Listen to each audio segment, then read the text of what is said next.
Come on, Marco. When I first read the script, I thought it was fiction. I did not think it was based on true events, based on real-life characters. And I was just very moved. I was also very upset, I must admit, because I, as an African-American woman, had never heard of Miss Mary Jackson, Miss Katherine Johnson, Miss Dorothy Vaughan, or any of the colored computers who worked at NASA and got our first Americans into space. Hidden Figures is the true story of a group of African-American women who worked as professional mathematicians at NASA. The first thing that we have to do is recognize the work that these women did. Katherine Johnson's calculations describing the orbital flight that eventually John Glenn would take in the Mercury mission. Mary Jackson became the first Black female engineer at NASA. Dorothy Vaughan came to Langley in 1943, and she presided over that change in technology when a computer went from being a woman to an electronic device. These women totally challenge all of our ideas about what it means to be Black, to be American, to be a female, to be a scientist. When we think about diversity, to me, it's really about the diversity of ideas. It's what makes products stronger. It's what makes ideas more resilient. And this is exactly what we teach the young women that we work with. To think about Blacks, Latinas, girls who are coming from different socioeconomic backgrounds, to think about girls who don't have access to computer science. So being able to give kids really clear ideas about what it looks like to be a computer scientist, and to broaden their sense of what computer scientists look like, what engineers look like, to make sure that they understand that this is something that they can go on and do themselves. When I think about the Hidden Figures movie, these women have an incredible story. I think it calls on us as leaders to look for the hidden figures in the work that we do and to raise them up and shine a light on them and celebrate their brilliance. There are so many strands in this American narrative that African Americans make history, that women make history, that immigrants make history, that, you know, all of us are making history all of the time. We've heard the same stories year after year, decade after decade, and it's time for some new, meaningful, inspirational, impactful stories to be told. Mary and Katherine and Dorothy, they're our new superheroes. And so sometimes I just think that history is waiting to uncover these hidden figures so that we can constantly have new role models. We can have new inspiration over and over and over again.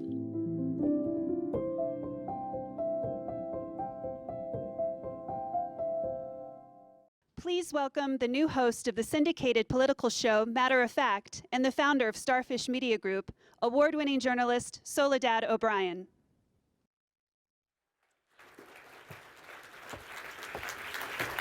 Hey everybody, welcome. I'm Soledad O'Brien, and I'll be leading our session today, and in just a few moments I'm going to bring out our panelists. Our super session is called The Power of Hidden Figures. And of course, it has obviously a dual meaning. The film itself, and you've seen just little bits of it there, is very powerful. And in a moment, you'll have a chance to meet the film's star and the film's director, along with the rest of our panelists. But also, we're going to talk about the power of elevating people whose stories are often hidden, the actual, the tangible effects on young people, the impact on innovation, the critical importance on changing a narrative, to bring out those ordinary people who are truly doing extraordinary things. They're literally changing the world. Their stories deserve to be told, and not just for them. Their stories deserve to be told for us. We deserve to know. And then, of course, we can, generation after generation, build on those stories. These stories are not just historical stories. These are stories that are unfolding now, today. So I'm going to begin by introducing our panelists. I'll give you a very short intro for each panelist, and then they'll elaborate for you on what they're working on as we have our conversation I'll moderate our conversation for the first part, and then I'll open it up to questions for our second part. There's a standing mic right there, and I'll direct you to it as we get to that portion of the conversation. So we're going to begin with bringing out Kristen Summers. Kristen leads a team that trains, enhances, integrates a Watson for public sector systems, i.e. the government. And she says she got her passion for science because it was logical, and she loved that. She says girls need a big variety of role models. They need to be able to see everybody doing what they want to do. So thank you for joining us, Kristen. It's great to have you. Welcome. Our next panelist is Rashid Farad Davis. He is the founding principal at P-Tech in New York City. It stands for Pathways in Technology, Early College, High School. A little bit later, I'll ask him to explain what that means. He's got more than 20 years of experience working in the New York City Department of Education as a teacher, an assistant principal, and most recently, the principal of Bronx Engineering and Technology Academy. Nice to have you. Thanks for being with us, Rashid. Our next panelist is Elizabeth Gabler. She's the president of Fox 2000 Pictures, which is a division, of course, of 20th Century Fox. You might have heard of some of the films that she has overseen. Devil Wears Prada, that one, Walk the Line, that one, and of course now, Hidden Figures. So congratulations on all the amazing buzz that the film's getting. Thank you. Leah Gilliam is the Vice President of Education, Strategy, and Innovation at Girls Who Code. In her almost 20 years in the field, she's challenged her lifelong fascination with systems and how things work into a diverse career at the intersection of learning and technology. It's so great to have you, Leah. Thanks for being with us. Octavia Spencer is an actress. She is obviously celebrated, an Oscar winner, a Golden Globe winner, a SAG winner, a BAFTA. How much time do I have to do her introduction here? You know her films, obviously. The Help, Fruitvale Station, and now Hidden Figures. It's great to have you, Octavia. Thanks for being with us. Ted Melfi is a director, he's a screenwriter, he's a producer. His debut film, although he told me he really did many more films before he did his debut film, St. Vincent, was wildly acclaimed. And now, of course, I read this morning an article that talked about Hidden Figures as an Oscar contender, maybe. So that's a pretty good way to kick off your second film. And Lindsay Ray McIntyre is the Chief Diversity Officer at IBM, recently returning to the U.S. to serve as the Human Resources Vice President for Business and Technical Leadership, and as IBM's Chief Diversity Officer. So great to have you as well, and welcome everybody. So I'd like to start with a question that I'm going to have each of you take a stab at answering for me, and then we'll get into individual questions. There's been tons of buzz about this film, and it's funny because sometimes when you talk to people about it, they'll say, and it's a true story, like they're sort of surprised that they didn't really know that this existed before. Why do you think this story has not been told in a film till now? Who wants to start? I'll start. You start. Well, I mean, there's a multitude of reasons, and I'm sure I'll save some of the other answers, but I think it points to the fact that we just don't have parades for mathematicians. We have parades for astronauts and other things, but we don't celebrate math, and that's what CES is about, right? It's technology. And so I think Hidden Figures is a parade for technology. And the reason you haven't heard it is because we don't celebrate that. Or we didn't then, yeah. Yeah, I agree with you, Ted. And I think that one of the things that's brought up in the film, actually, is the fact that even at NASA, these women were hidden figures, too. They were the colored computers. They were kept in a completely separate part of the Langley campus in Virginia. And many people that were even there didn't know about them. And it just took their brilliant and innovative and passionate contribution to the space race to bring them out into the focus of the world. Yeah. And I think we're just so used to the singular story. And so therefore, when you look at the complexity of the lives of the hidden figures that we see in the movie, that we're not used to having so many voices that have not been heard told at one particular time. Well, I think they've covered most of the reasoning behind it, but the other thing is you have to remember that some of the information that they were working on was classified. And also, at that time, it's not like women were at the forefront of anything being celebrated. So there was that, and the arbiters of our history were the press, and they were more concerned with who was going and not how they got there.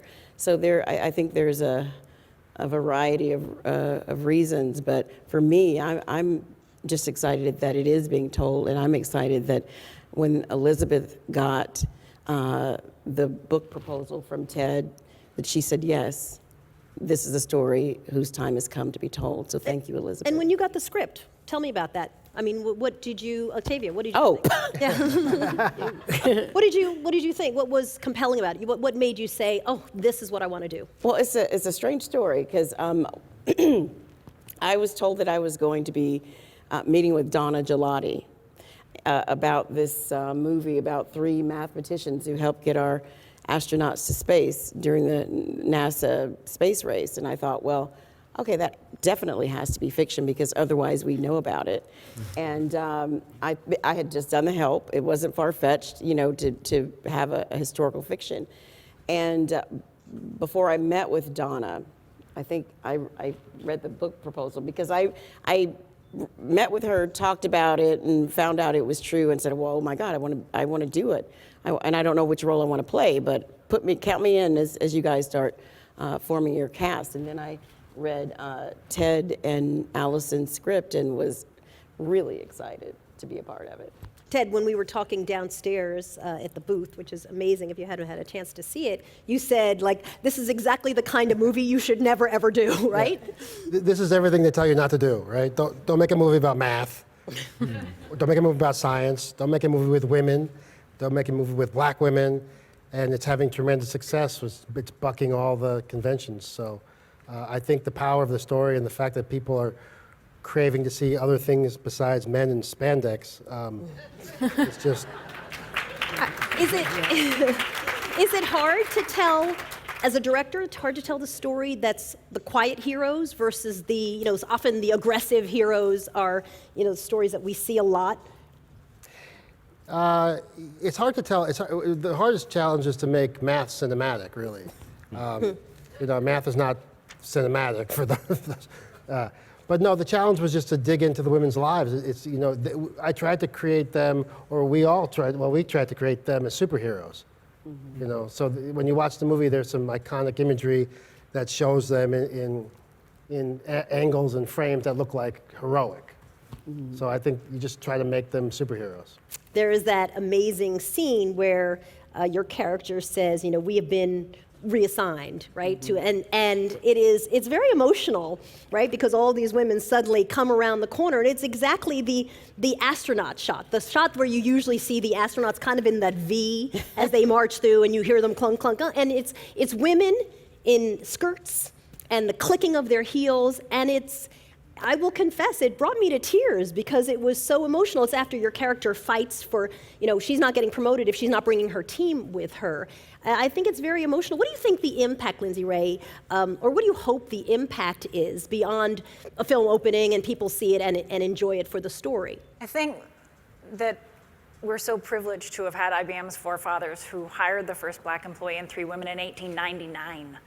And our first female engineers in the 1930s, and appointed our first female executive in 1943. And so for us, what that creates is just a real organic commitment to diversity and inclusion, and it forces us to sort of strive on to do more. And so we're really privileged to be working with Rashid and the PTech team on creating new collar workers who can come into the workforce in a fast way and bring with them these new great skills around digital design and cybersecurity and supplement the traditional workforce. And the work that we're doing with AMI, which is the Advancing Minorities' Interest in Engineering, the ABET accredited historically black colleges and universities that are responsible for 30% of America's black engineering talent. And so we took our leadership curriculum to campus to be able to supplement their rich academic experience so that they can have a real boost when they enter the workforce. These women were creating it organically in the movie out of strength and will, and yet what we know from all of our partnerships is that we can do a better job when we work together. Let's talk about that next generation. Leah, tell me exactly, what is Girls Who Code? How many young women do you serve? How does it work? Girls Who Code has been around for 5 years. We have 2 after-school programs. Our focus is on computational thinking and computer science. Our goal is to really make sure that girls everywhere know that they have the ability and the capability to be a computer scientist. To me, that scene of all the women, walking through the hallway, right? that really focuses on 3 things that we really think about at Girls Who Code. One is obviously capability, right? You have to know what you're doing. You have to have that legitimate confidence in the kind of work that you're doing. You also have to have community. You have to have sisterhood. You have to have support. You have to have context. And then the last thing is career and role models. You have to have some kind of professional trajectory. You have to have not only that sense that this is possible, but there are real systemic and institutional barriers that really stood in people's ways. So that wave of women, to me, is so inspirational in that way. But the film also gives us that sense. It's like real systemic institutional barriers, problems that have to be broken down before we can really make way for girls and young women to excel today. Tangible opportunities too, because of course P-Tech, Rashid, is exactly that. It's not just inspiration, which I think is amazing. It's sort of the working half of inspiration. Tell us what P-Tech is and how it works. So P-Tech stands for Pathways in Technology Early College High School. It is a grades 9 through 14 opportunity where the New York City Department of Education, IBM, the City University of New York, and specifically New York City College of Technology, students have the opportunity starting at grade 9 without any academic screening or testing for admissions to be on a pathway for computer sciences related associate and applied science. And then upon completion, first in line for job opportunities with IBM. And whereas we started with 1 school in 2011, I'm glad to say that now there are over 60 in 7 different states in the continent of Australia, as well as Morocco. But more importantly, we do have 8 young people already hired and working at IBM under the age of 20. And so we really have created a pathway for America in terms of for the STEM challenge that we are talking about, and particularly for those middle school jobs that are not filled. And so now we have blue-collar workers who are demonstrating that when you give access, structure, support, and real opportunity, we really can see progress as we've seen in the movie. I sometimes become almost confused by the idea, Lindsay Ray, you said the first Black employee was 1899. Correct. I mean, take a moment and let that sink in. In 1899, they had, and yet we know the data around certainly women in computer science is actually worse than it was 30 years ago. We're heading the wrong direction. As a young woman who was coming into computer science, what were the messages that you were getting, and what do you think has gone a little wrong? What can be done to fix it? So I think I'm really grateful that this movie is here giving us a message of inspiration and role models. I think one of the things that's really important is to have a variety of role models so that young women coming into the field can see you can combine more traditionally feminine interests that are more sort of human-oriented and relationship-oriented with technology, and that's a fantastic career path. And the farther we go with some of the kinds of cognitive computing things that we're doing with Watson, the more important those elements are, because the computing becomes ubiquitous. It becomes very affected by the ideas and the kinds of data that people expose to it. And at the same time, you can also be a woman and really want to do purely the hardcore technical work, and that's important too. And so one of the things I'm really grateful to this movie for is showing a group of people, as you were saying, not just a single individual story, so that people can see there are sort of a variety of ways to inhabit that technical woman role. I think that's really critical and important. And when I think about the work that we're doing today with NASA, where we're trying to push those abilities forward, and we're looking at things like how do you provide advice to a pilot in the cockpit who is encountering an unexpected situation, or how can we assist in research on the long-term health effects of space exposure. Those are the kinds of problems where a really wide variety of viewpoints are incredibly important in solving all of the technological underpinnings of that task. And so we need the most diverse workforce that we can have. What are the things that get in the way of getting the most diverse workforce? Tick off for me the top 2 that you think we need to tackle first. So I would say that awareness and building leadership muscle to force people to understand that they can only be better by surrounding themselves with people who think differently than they do. You know, that innovation only comes from diversity, and it is too easy to hire somebody or promote somebody who, you know, maybe feels familiar to you, and it's, you know, that leadership muscle to think critically about how do I build the most robust, diverse team to tackle the world's biggest challenges, and that does require us to teach, you know, new leadership muscle. And how about in terms of education for young people? What are you guys seeing that needs to happen so that you have people who are ready to accept this challenge? You need bold leadership, just as you saw Kevin Costner in the movie break down that colored people only bathroom sign. You really need to know that access is not enough, that you need to be able to change the traditional culture of whether it's a school environment or the industry environment. And so access just showing up isn't enough, but you really have to make the people who are there feel the need to change the behavior. And so it's really important that IBM did hire 8 people under the age of 20 after earning the associate's degree, so that way others can see the need to be able to change the behavior, the hiring patterns, and be able to really know how to embrace underrepresented people in STEM. And I really can't speak to any of that because I'm an actress and that's what I do. Well, thank you. Yay.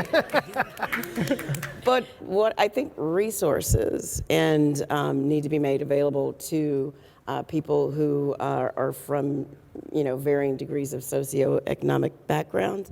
And one of the things that I'm excited about is the way that IBM has partnered up with Fox to put different scholarships out there for young women to gravitate towards the STEM program. So that's also a big must, is to have the resources in place for those who might not have the finances. Yeah, it's a great point, right? Inspiration, again, can take you a certain distance, and then the other half of it has to sort of be something very tangible. There are some metaphors with the film industry in general, right? Which is success begets success. And I know that often I'll watch a film and think, like, it's for 14-year-old boys, and I'm clearly not the demographic of, you know, things blowing up. And was this a tough sell to go and say, listen, this is a movie we must make? Was that hard to get done?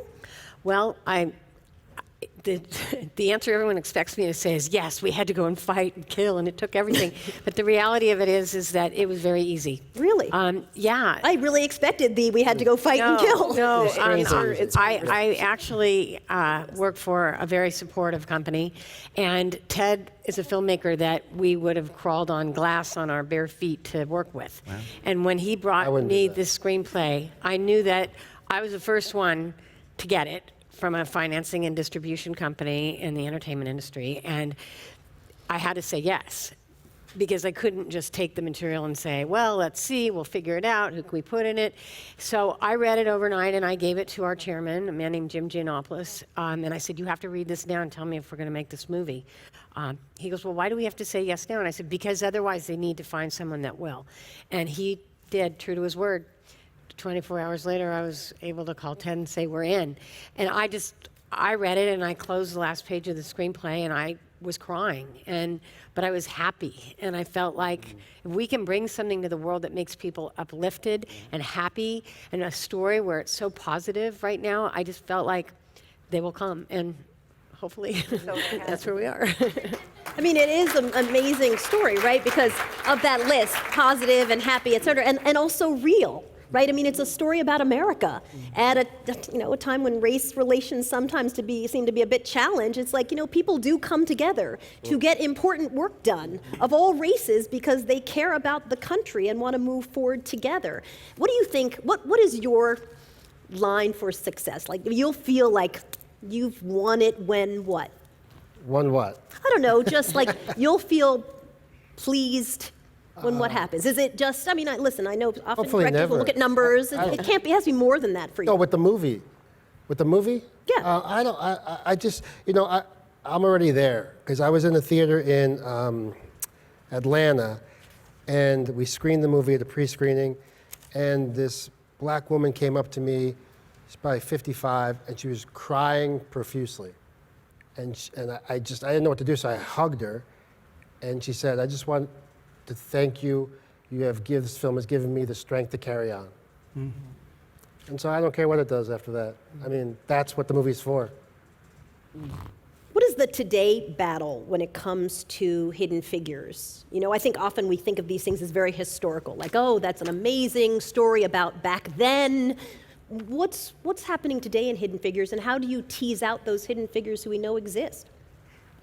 I think that it's hard to imagine a career in the future that isn't going to require technology. Right.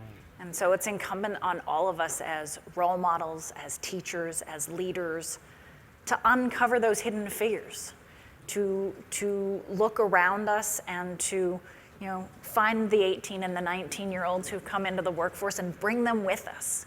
You know, that there isn't this sense anymore that you sort of have to, you know, earn your time, right? That, you know, we are all in it to solve the world's biggest problems for our clients and to do amazing work, and that's going to require all of us. And so, you know, bringing the hidden figures around us, and if we're all thoughtful, I mean, what this did for me was really sort of gave me a new habit to start to look for who don't I see? Who should I see more of? How can I help? How can I dig deeper?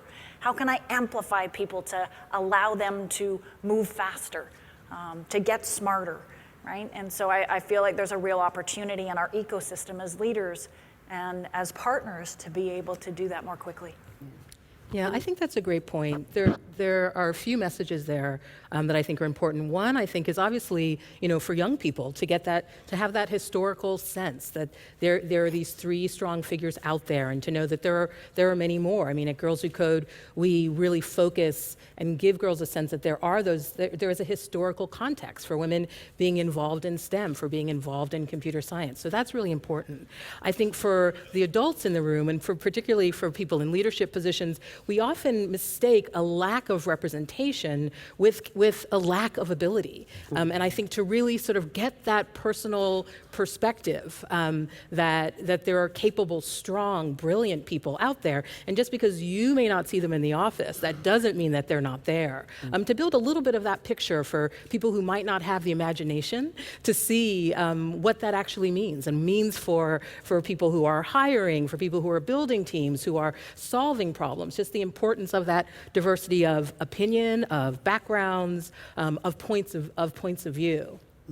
And the reality of it is we're living in a digital age that requires cognitive thinking to be embraced by all. And so I hope that that we don't just live through the opportunities of young people. I hope older people become inspired by seeing Hidden Figures, and that we do something about returning to school, returning to become connected to formal education that allows us to really be connected with the changing jobs that we know are very, very important. By 2050, we're talking about more than 25% of the population being the age of 60. And if today we don't start right now making sure that we connect the adults who have not completed formal education as it relates to the change in technologies, we're going to find ourselves worldwide in a real challenge. So this right now is our moonshot. And so I hope that everyone becomes inspired intergenerationally to really, really connect the dots, so that way we really take advantage of this. What are the things that you hear from the girls who are learning to code and from your students at P-Tech? What are the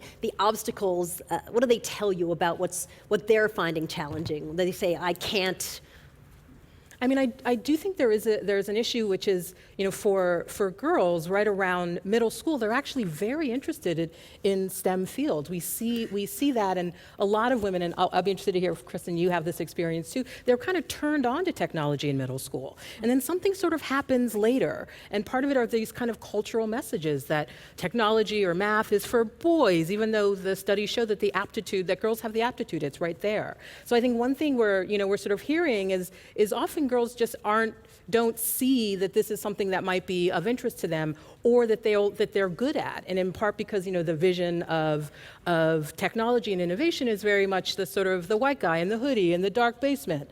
And that's really not, that's not my experience. That's not how I learned to code. That's not my experience of how technology can be helpful and interesting. But often, you see that sort of shift. You see that they just don't quite imagine themselves there. And that's really, true, for historically underrepresented groups that are coming from under-resourced neighborhoods. If they don't see people out there, someone from their neighborhood, someone who looks like them, who does it really does impinge their ability to move forward. I'd be curious, Kristen, what your advice would be to those kinds of girls who are saying that, because you're doing some of the most interesting work around Watson, which is just so incredibly, inherently interesting. What advice would you give for those girls, and what advice would you give to educators about how to confront these issues? Because we do lose people, right? Suddenly they're incredibly interested and talented, and then all of a sudden they lose interest. What would you say?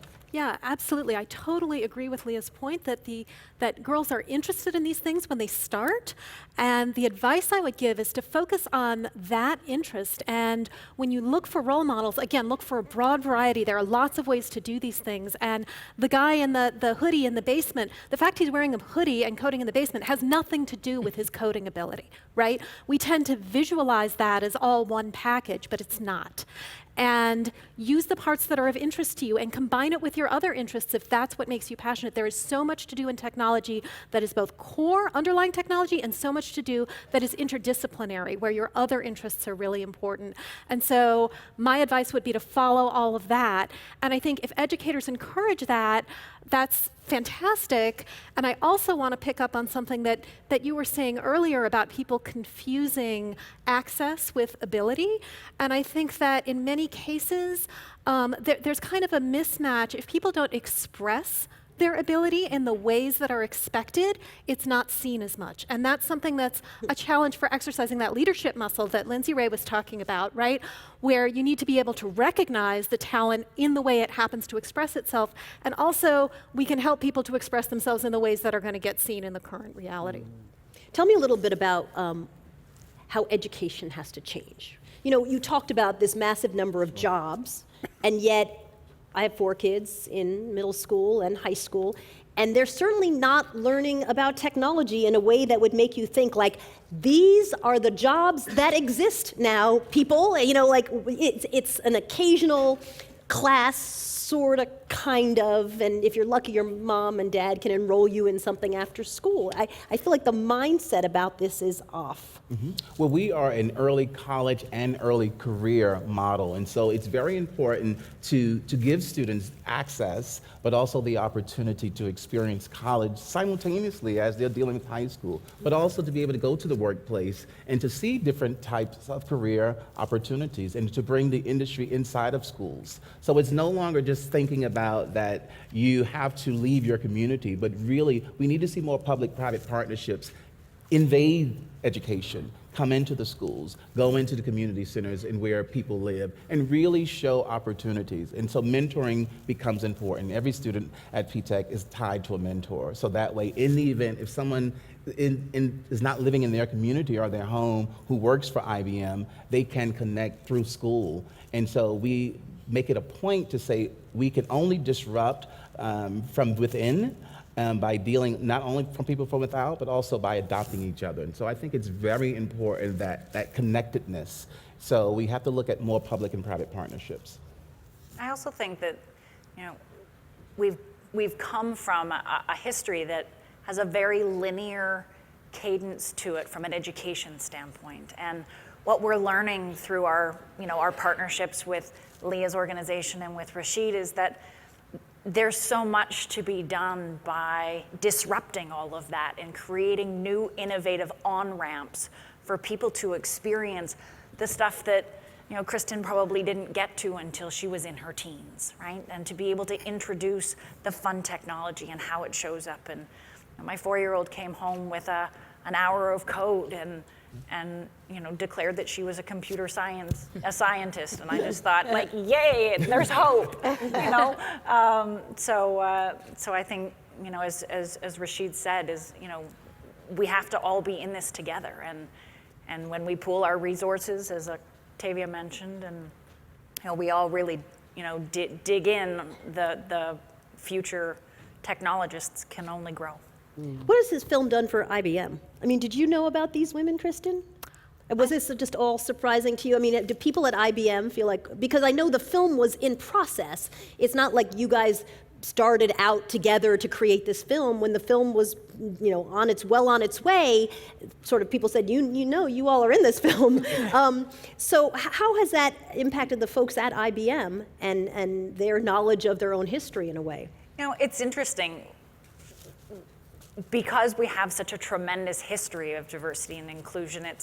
It's something that is sort of baked in our DNA, and yet this story has brought to life so many of the things that we know and have introduced a sense of history and future for acquired talent or new talent, or our young talent in particular who don't necessarily know the stories. And so there's just an incredible amount of pride and passion and just an incredible amount of community around the brilliance of these women, and a real tribute to our DNA as a company.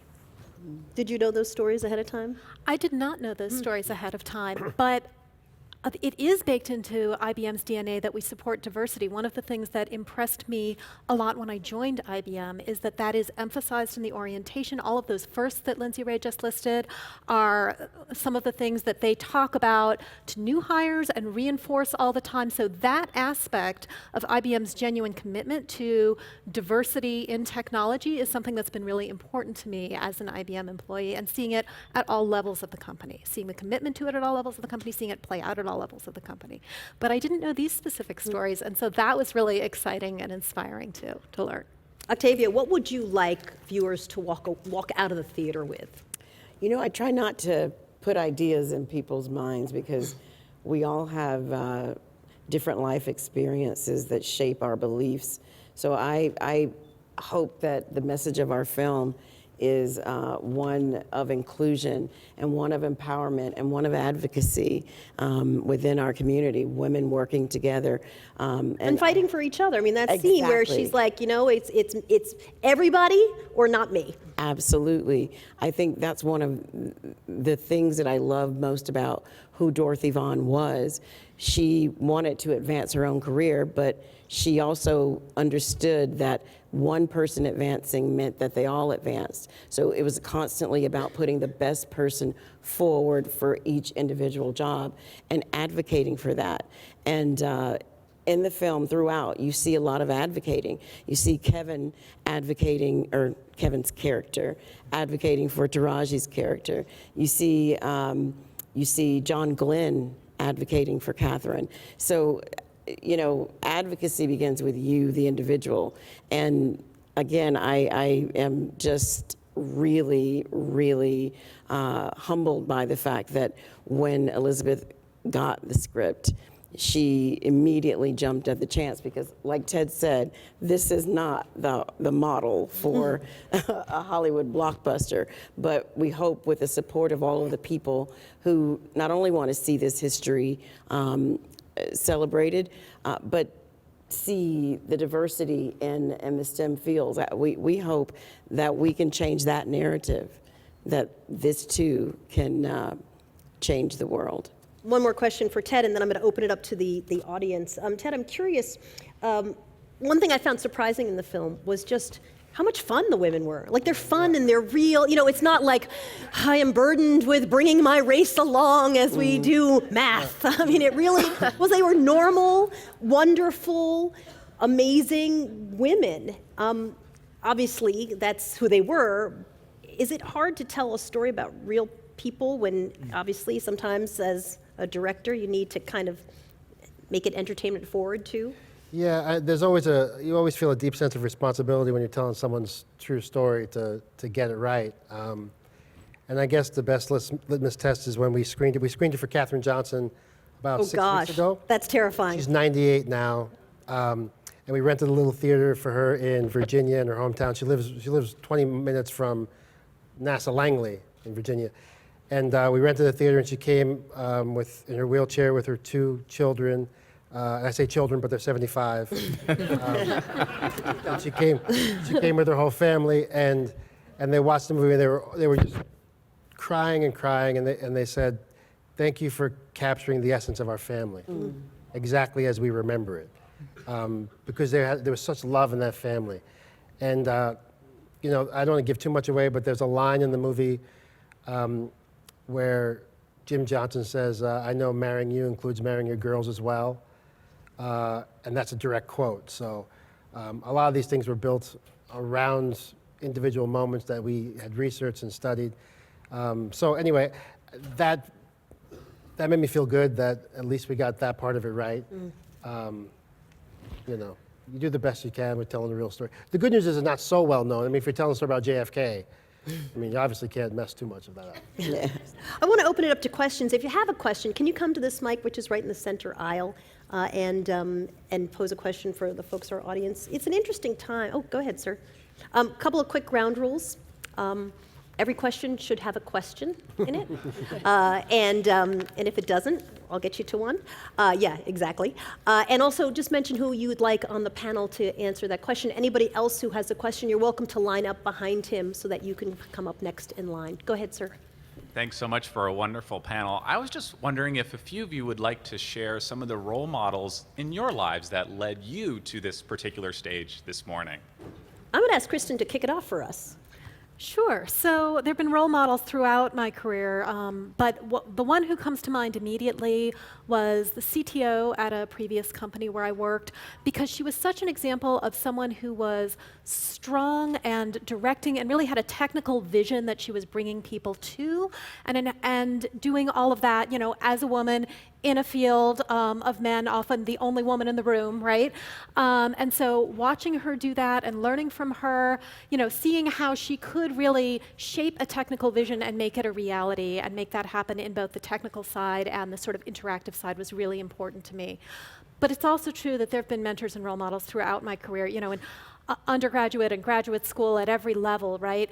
Working directly with women who were strong in the field, who were pursuing their own interests and passions has really been an important part of that, absolutely. How about for you, Rashid? Oh, definitely. I would say my parents, my mother and my grandmother, and particularly my grandmother and my grandfather, who did not even have a high school education, but had integrity and taught me about the need to have integrity and the need to have hard work and the need to be able to run twice as fast as others just to stand still. And so those people, still to this day, I try to work as hard as I can because I know that matters.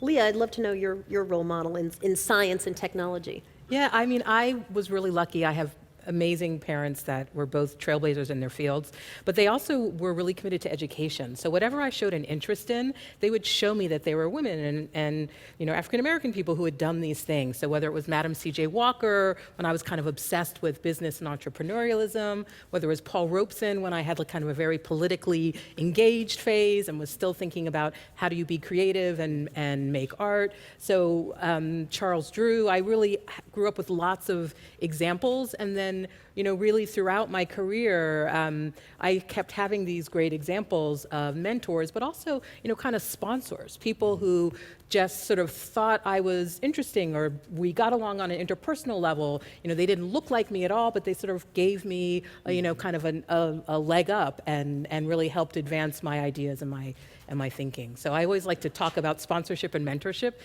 in the same breath, because both are really important. Lindsay Ray? For me, my mother was a force of nature, but I had incredible educators growing up who, you know, would give me new opportunities and push me. And in my corporate life, I've had incredible male mentors, and I think it's important, particularly in engineering and in technology, for you know, our male leadership to understand that they really play an incredible role, you know, a role in being able to dig in and, you know, advance women and you know, diverse talent in STEM in particular. Great. Thanks for the question. Thanks, guys. Thank you. We appreciate that you're kneeling so that you don't block our cameras. So we're Thank very you, great. We know Soledad. it's killing your knees, but we're very grateful. Yeah, I feel like I'm in the statistic quickly of what you quoted earlier as far as the aging society. I'm Scott Burnett, and I'm with IBM, and I'm also on the board of CTA and also the CTA Foundation, which is the 501(c) to promote diversity, and also with the aging technology, right? And so Rashid, Leah, we talked on the phone, Octavia, the wonderful panel. My question is, as we look at the promotion of getting the word out and the STEM outreach and your work, each of your work, and maybe Octavia, your perspective as well, what will the younger generation be working on, right, as we promote the STEM and technology? What things will they be doing specifically? For example, Rashid, we have a panel, Soledad, you're going to be hosting it later on. 1:30. I'll give you the address later. Go ahead. Yeah. Where we're looking at hacking autonomous vehicles for accessibility for those with disabilities. Can you give me some ideas of what you think the younger generation will be working on and making a difference? The IBM mainframe was of old, right? And now we have with Watson or artificial intelligence. I'm really interested in your perspective. Yeah, and I'd be curious to know what the on? students have said they're interested in. Like, what are their dreams that maybe others haven't even thought of? Yeah, I mean, at Girls Who Code, although we have the word code in our name, I mean, what we really focus on is computational thinking and kind of the kind of core concepts that you need to understand, in part because we know that technology is constantly changing, and you just need to have that sort of firm grounding to take on whatever comes next. So we're real proponents of not learning one particular language. Like, that's not where we start with girls, but we make sure that they understand, functions and conditionals, and just decide that they have an interest and they understand what technology can do, what the power of technology is, so that they know that whatever they'll be doing in 2 years and 5 years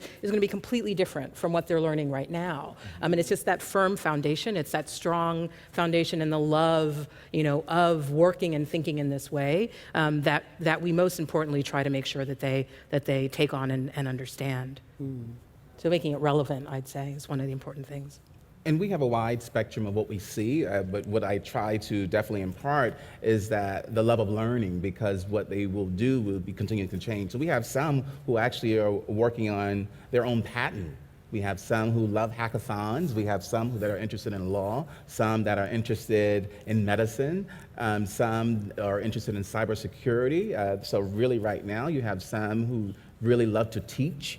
And so that becomes incredibly important to say, it's not so much important to think what it is that I want you to do, but how do you challenge your teachers? How do you challenge the adults? How do you challenge your parents to think differently and to really understand that your voice is what matters? And so it's not enough to just regurgitate what you hear, but really challenge us. Challenge me, hold me accountable to make sure that you are not invisible, and that whereas because we are talking about a school that is more than 70% male, and so our females are still in the 20% range, but we don't want to make sure that they feel lost or invisible, and so they have no problems coming in my office every single day to let me know what they're interested in, but also how we can actually reach them where they are. Well, what do you think, Kristen, they'll be working on? So I think they'll be working on all kinds of things that we can't even imagine. Yeah. But today, we're sort of moving towards things that are more in the realm of cognitive computing, and I think that foundation is so important because it's different, not only in that you may be coding in a different language, but it may not really be about you writing the code. It may be about you training the system, enhancing it, recognizing what data it can operate on, but you need that computational thinking. You need to understand what's going on inside the system to do those things effectively. And I think that sometimes people feel stuck if they think entering technology is about learning one particular skill, and then that skill is kind of where they get pigeonholed, or then things change and they feel overwhelmed. If you have that strong foundation, you move to the next thing. And We are looking at, processing all kinds of information that wasn't designed for computers to process, enabling natural interactions with computers by doing that, by letting the computer learn automatically from examples, by bringing in emotion into the way the computer interacts with people. And all of those things are going to require different kinds of applications of those foundational skills. And that's part of what's so exciting about them, because they really sort of press the boundaries of what we usually think of as computational thinking. Great. Our next question, go ahead. Hi, I was not expecting to Neil to get in here. I'm so sorry. Again, I apologize to your knees, and our cameraman thanks you very much. That's cool. So first of all, I love this panel just because it covers like the fronts of it. First of all, very familiar with IBM. You don't just talk diversity, you actually do. And I really appreciate that, as well as making sure that we are getting more people in terms of Girls Who Code, making sure that there's an associate, because college is not always feasible for all of us, and then media representation. So y'all did good. So I guess my question now is that we are facing a world where most of us in this room, we are technologically profound. We know what to do. We know where we are in this space, but we are leaving behind a decent gap. And while it is so impressive to get in young people, I'm an engineer, so I love to go out and get middle school, high school kids excited about we can that. But we are leaving a sector in the middle who it was before them, they didn't have to learn, and now we're talking about the idea that it may someday be legal for humans to drive because we have automated cars coming. And so how do we bridge that gap and making sure that we are pulling them forward, and it's not just thinking about just youth, but we're making sure that those people, especially in POC communities where it's low income, like how are we making sure we're pulling them up? So that's a great question, which I think is the ultimate, how do you not leave people behind? Disruption, which is a word you mentioned earlier, right, has this horrible side effect of leaving a whole bunch of people behind. I'd be curious if anybody has any thoughts. I mean, what Kristen spoke to, what Leah spoke to, what Octavia spoke to is, building a space where curiosity is embraced and encouraged, right? And so, a curiosity to learn something new, a curiosity to, uncover something new, and to be able, for us, in some of these examples, to be able to deploy real resources that are virtual, scalable, and resonate to meet people where they are, and to get them, a taste of what's possible, and then continue to grow on that. Great, thank you. And thanks for the question, that's a great question. We have a handful of people on our line. We have just a few minutes left, so we're gonna do it really fast. If you can give me you can stand, I don't want to ruin your knees. If you'll ask a question of our panelists, tell me which panelists you'd love to tackle the question, and then we'll move it along and try to get to everybody in line, okay? Thanks. Well, thank you very much for this important conversation and taking time to do it. This is for anybody who cares to answer, kind of piggybacks off the last question, but given our current political climate, I'm seeing a rise in anti-intellectualism, anti-science, people that are like climate change deniers and whatnot, and just the internet just, fostering that. So what would be your advice for, nurturing young minds to look into science and to stray away from anti-science in that way? Maybe Rashid, you can take that for us. Yeah, I think it's been, the intergeneration approach is so important. What we have seen from our early graduates, we now have 54 students who have already completed the Associate in Applied Science, but their parents and their family members who are interested in returning to school to be formally educated. I can't tell you how inspiring that is, but also how that's growing so much that we are putting an adult ed component in terms of on our campus, because many parents are saying, well, you know what, I need to be able to learn this new technology. I need to be able to learn these skills that my children have, and they feel safe enough because we are partners with them in this model and making sure that industry is also partners with them. And so when we talk about educating children, we're talking about really educating the entire family. And so the partnerships really is about community building. And so we must understand that it's no longer just thinking of the traditional pre-K through 12 model. Community school really means involving the entire community. And if that means an elderly person needs to return to be formally educated, we need to be able to open the doors.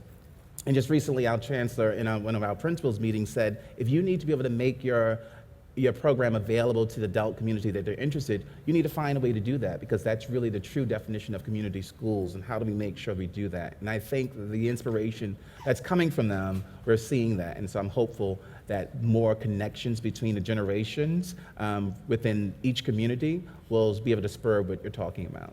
We're almost out of time, so I'm going to give our last question to Octavia, if I may, which is the article this morning that I mentioned, Oscar worthy, I think is the quote that I read. Just, no, if you want to run with this, you want to run with that rumor, I support that. You know, are you like dusting, where do you keep your other Oscar?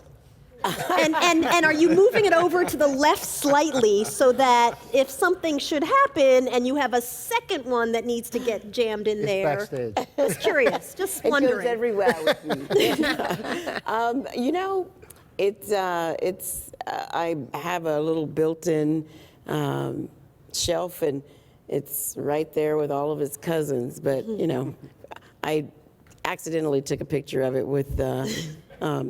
Accidentally. No, teasing. It's just it's where I can be reminded.